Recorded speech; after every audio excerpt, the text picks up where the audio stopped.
The word on the street said, Bumpy Johnson wouldn't see morning. An insult carved into the night, loaded with bullets, waiting for a man who never rushed toward violence. Night settled over Harlem like a held breath. Lamps burned low. Men spoke softer.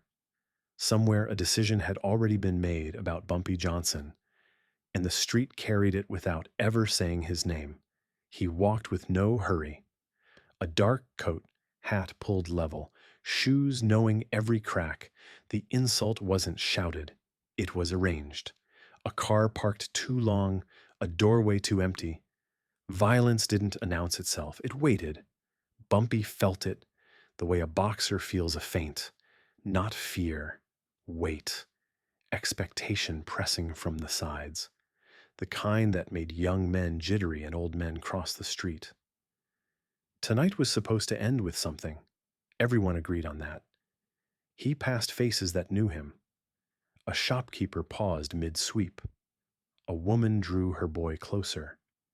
Respect moved ahead of him, clearing space without orders. Harlem didn't pray for him to survive.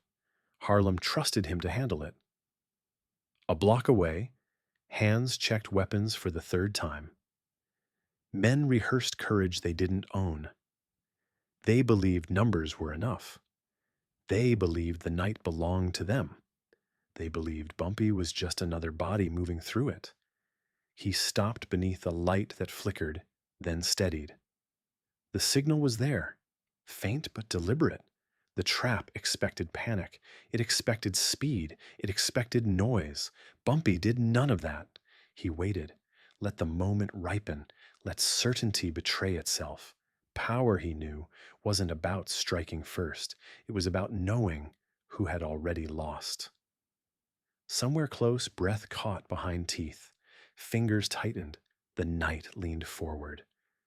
Bumpy Johnson stood perfectly still, already alive past the ending they'd planned for him. Silence watched, patient, as the city held its judgment tonight alone. Harlem didn't belong to Bumpy Johnson because he claimed it. It belonged to him because he carried it carefully, like something that could break if handled wrong. Every step he took through those streets was already agreed upon long before that night. Men nodded without smiling. Women watched without fear. Children knew his name without being told how to say it. Power like that didn't come from shouting or spilling blood. It came from memory. Bumpy understood memory better than most. He remembered who'd been hungry, who'd been chased, who'd been protected when protection had a price. Harlem remembered too. That was the difference between authority and occupation. He didn't rush to settle disputes. He listened, let silence expose lies. When he spoke, it was final, not because it was loud, but because no one wanted to hear it twice. His word didn't travel fast. It stayed.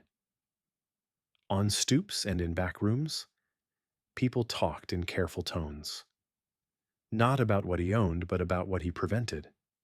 Streets staying quiet when they should have burned. Young men alive when the odds said otherwise. Business conducted without strangers taking more than their share. That night, even as the rumor moved, Harlem leaned inward. Doors closed early. Corners thinned. Loyalty didn't announce itself. It was adjusted. Those who thought Bumpy stood alone misunderstood the shape of power. They saw one man walking. Harlem saw a history moving with him. Every favor, every restraint, every debt never written down. He passed an old man playing checkers by himself. The man didn't look up, just moved a piece aside, clearing the way. A small thing, it meant everything. Bumpy paused near Lennox, eyes steady, breathing slow. If blood spilled tonight, it wouldn't be because he lost control. It would be because someone else forgot where they stood. The city had rules older than guns. Harlem knew them. Bumpy enforced them without reminding anyone they existed. That's why the rumor mattered. Not because it threatened him, but because it threatened the order he'd kept intact. And Harlem, loyal in its quiet way, waited to see who would learn that lesson the hard way. They didn't hate Bumpy Johnson. Hate was noisy. This was colder than that. They needed him gone the way a man needs silence before he speaks a lie. The meetings happened behind closed doors that smelled of smoke and impatience. Outsiders sat with insiders who'd forgotten who let them in. Money rested on tables like it belonged there. Plans were spoken once, then repeated in different words until doubt sounded like strategy. They said Bumpy was getting old, said Harlem was changing, said restraint looked too much like weakness these days. The words tasted borrowed. None of them believed them fully, but belief wasn't required, only action. What unsettled them wasn't what Bumpy did.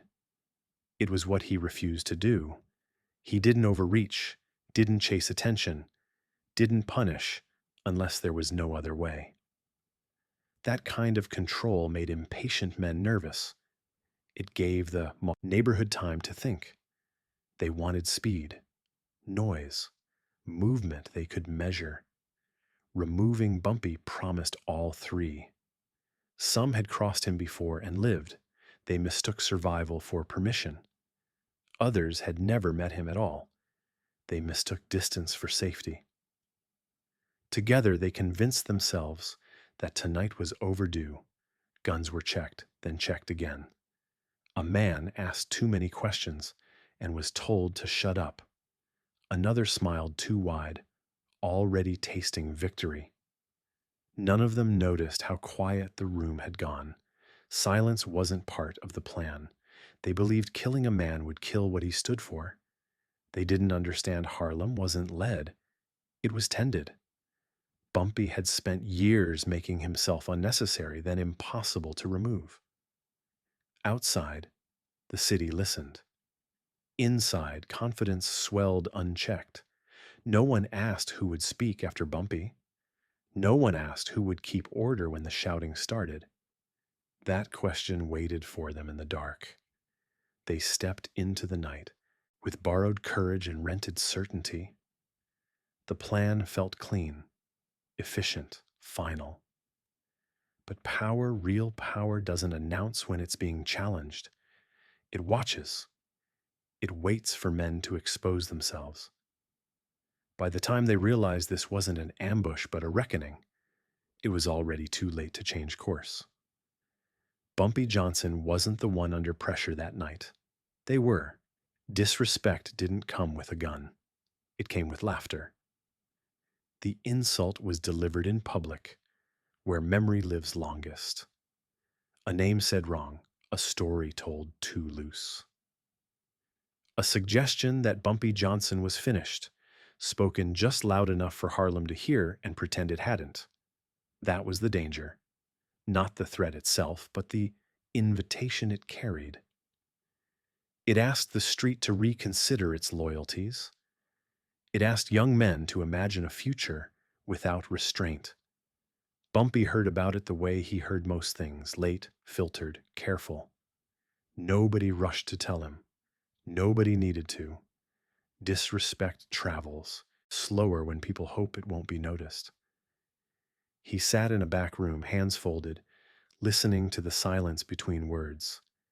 The man speaking waited for a reaction that never came. Silence did the judging. Public insults demanded private decisions. That was the rule.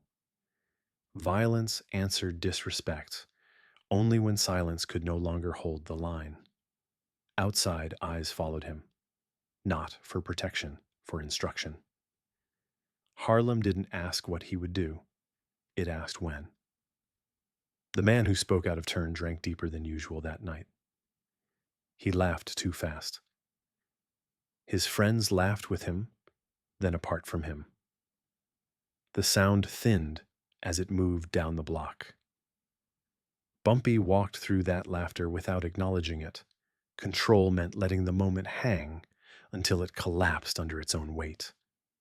The city watched for sparks. None came.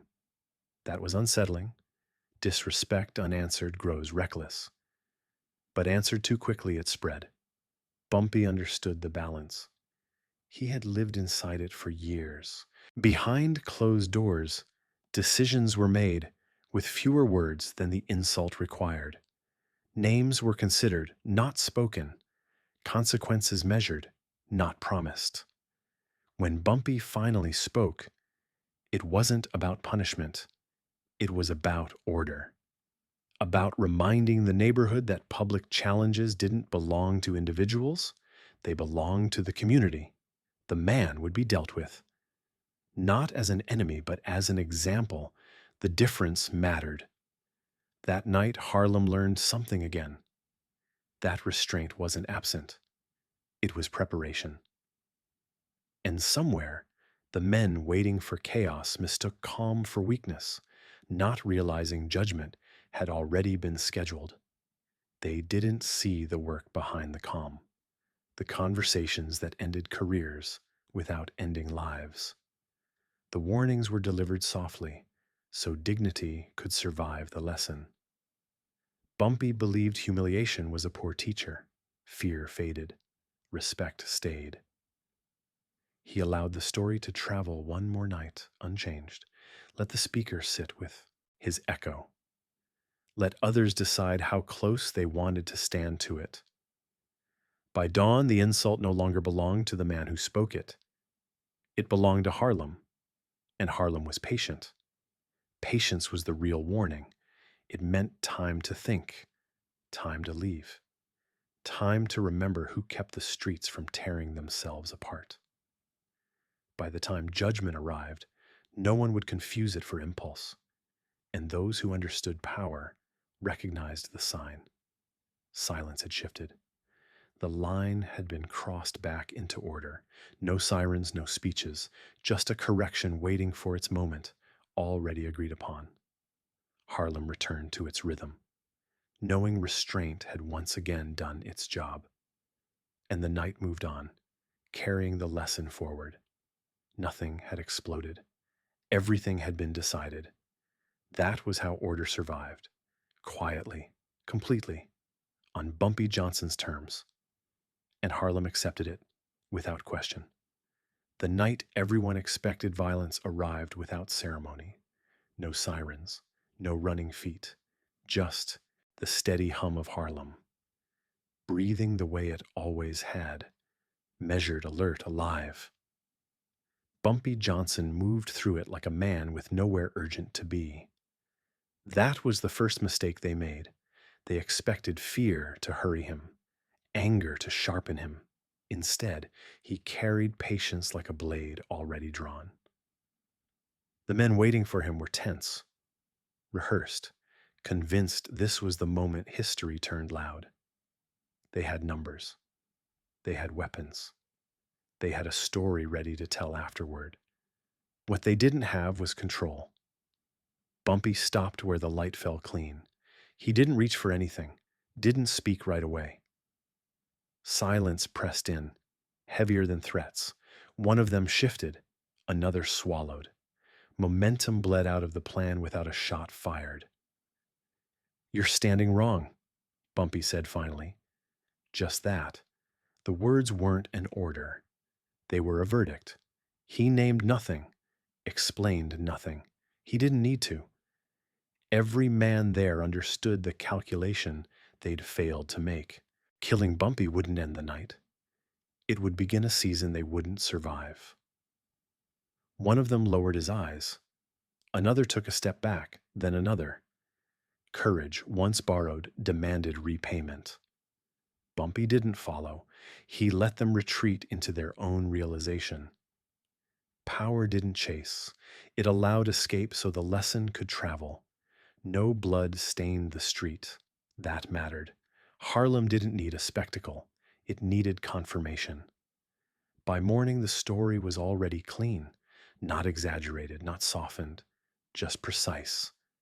Bumpy Johnson had been marked for death and stood where he always stood, untouched. The men who planned his end didn't disappear. They simply stopped mattering. Doors closed to them. Conversations ended early. Their names lost weight. That was domination, not destruction. Removal without chaos. Bumpy returned home as the sky lightened, coat unwrinkled, breath steady. The night had tested the order. The order had been answered. Harlem woke intact. No speeches followed. No warnings issued. None were needed. The city understood what had happened and why it would not happen again. Bumpy Johnson had reminded everyone that power lived in restraint, that survival wasn't about force, but inevitability. The night had passed. The future quietly had chosen its side. Morning didn't arrive with celebration. It never did in Harlem. It arrived the way truth always did, quiet, unavoidable, already understood. Bumpy Johnson was alive. That was the fact. But the deeper truth settled slower.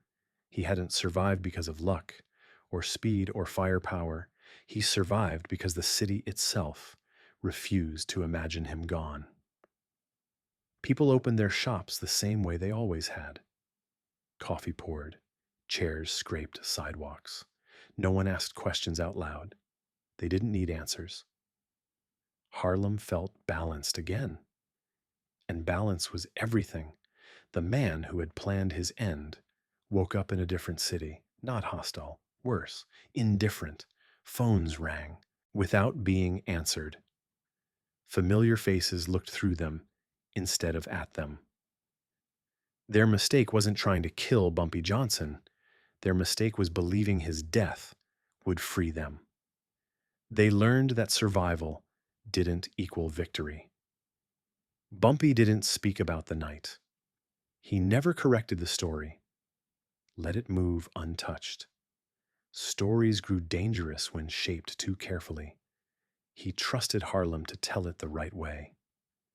What mattered wasn't that he lived. What mattered was who didn't die with him. The streets stayed intact. Young men stayed breathing. Old men kept their corners. The fragile agreements that kept Harlem from tearing itself apart held firm because restraint had been chosen over spectacle. Bumpy understood something his enemies never did. Killing a man created noise. Keeping order created a legacy. He walked the neighborhood later that day, slower now, letting daylight touch his face. Heads nodded. Nothing more. Respect didn't need reinforcement. Someone might have expected retaliation. Blood for insult. But retaliation would have taught the wrong lesson. It would have told Harlem that fear was the answer. Bumpy taught something harder. That power could be exercised without proving itself. That leadership meant absorbing pressure so others didn't have to. The men who challenged him faded into smaller versions of themselves, not hunted, not punished publicly, just diminished. Harlem had a way of erasing relevance without erasing bodies. That was mercy, in its own strict form. Years later, people would talk about that night without dates or details. They'd say, that was when they thought Bumpy was finished. And someone else would answer, that was when they learned better. Legacy didn't come from moments of violence. It came from nights where violence was expected and denied. Bumpy Johnson left behind more than a reputation. He left a standard, one that said a man could hold power without abusing it, that a community could survive because someone chose patience when rage would have been easier. That night, death was ready. It had arrangements. It had witnesses waiting. But death wasn't the one with authority. Bumpy didn't die because Harlem wasn't finished being protected, because order mattered more than ego, because silence, when held long enough, became law. And long after the men who plotted faded into nothing more than cautionary whispers, the lesson remained intact. Power didn't belong to those who reached for it. It belonged to those who could stand still while the night tried to claim them and let the night back down. That was why Bumpy Johnson lived, and that was why Harlem remembered.